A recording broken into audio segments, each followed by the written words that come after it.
Trump tells Mideast leaders he'll move emba.ssy to Jerusalem, breaks with U.S. policy. Washington, Gaza, Reuters. President Donald Trump told Arab leaders on Tuesday that he intends to move the U.S. Embassy in Israel to Jerusalem, a decision that breaks with decades of U.S. policy and risks fueling further unrest in the Middle East.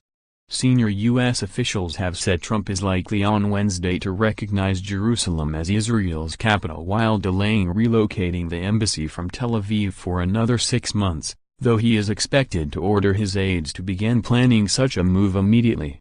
U.S. endorsement of Israel's claim to all of Jerusalem as its capital would reverse long-standing U.S. policy that the city's status must be decided in negotiations with the Palestinians, who want East Jerusalem as the capital of their future state.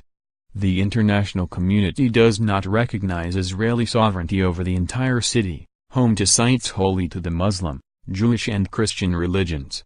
Palestinian President Mahmoud Abbas, Jordan's King Abdullah, Egyptian President Abdel Fattah al-Sisi and Saudi Arabia's King Salman, who all received phone calls from Trump, joined a mounting chorus of voices warning that unilateral U.S. steps on Jerusalem would derail a fledgling U.S.-led peace effort and unleash turmoil in the region. At the same time, a senior Israeli minister appeared to welcome Trump's decision on Jerusalem while vowing that Israel was preparing for any outbreak of violence. Trump notified Abbas of his intention to move the American embassy from Tel Aviv to Jerusalem, Abbas spokesman Nabi Abu Bardana said. Abbas, in response, warned of the dangerous consequences such a decision would have to the peace process and to the peace, security and stability of the region and of the world, and also appealed to the Pope and the leaders of Russia, France and Jordan to intervene.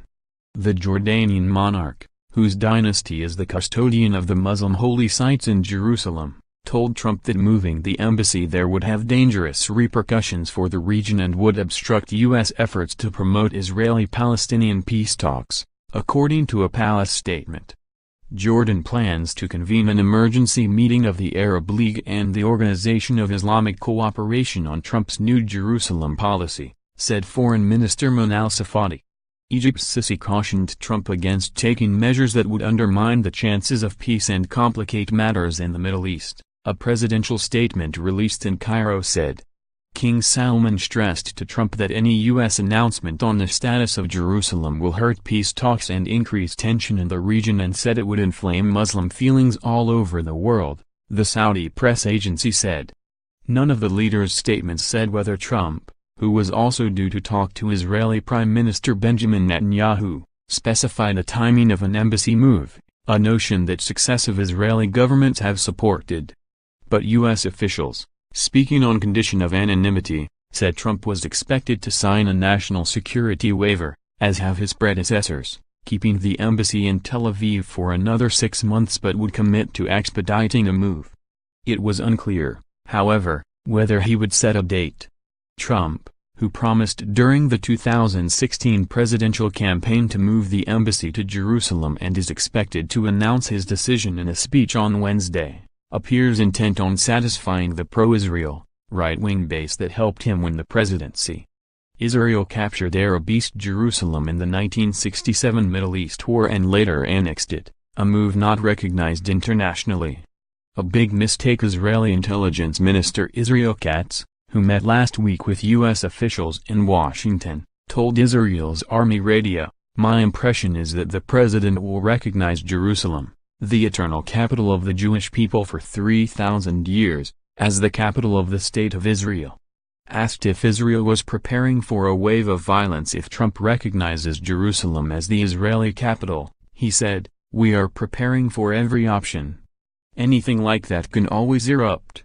If Abu Mazen, Palestinian President Mahmoud Abbas, will lead it in that direction, then he will be making a big mistake." Turkey threatened on Tuesday to cut diplomatic ties with Israel if Trump recognizes Jerusalem. Mr. Trump, Jerusalem is the red line of Muslims, Turkey's President Tayyip Erdogan told a parliamentary meeting of his ruling AK party. Senior U.S. officials told Reuters some officers in the State Department were also deeply concerned, and the European Union, the Palestinian Authority, Saudi Arabia and the Arab League all warned that any such declaration would have repercussions across the region. Netanyahu has so far declined to speculate on what Trump might say.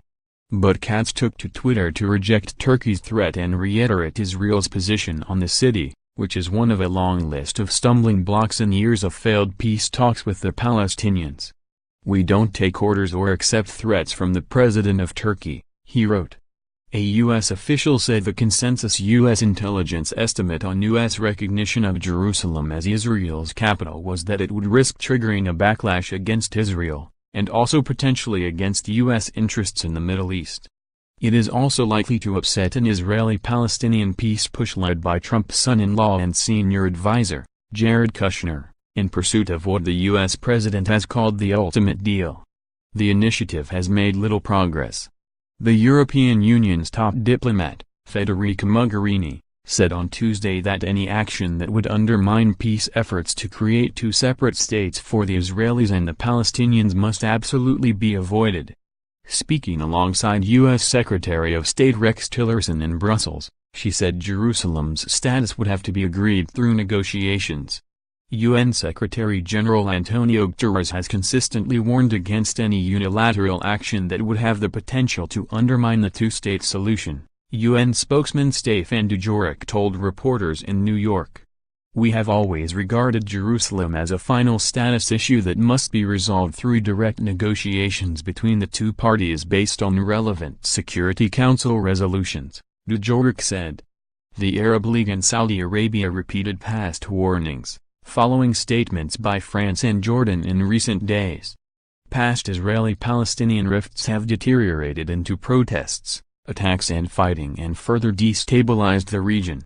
Additional reporting by Dan Williams and Maayan Lubel in Jerusalem, Darren Butler and Dezki Erkoyan in Turkey, Yara Bayoumi, Arshad Mohammed, Yara Bayoumi, Mats Betelnik, Ali Sawafta in Ramallah, Suleiman Al-Khalid in Amman, and Ingrid Melander in Paris, writing by Matt Spiednick and Andrew Evans, editing by Allison Williams and Dan Grebler.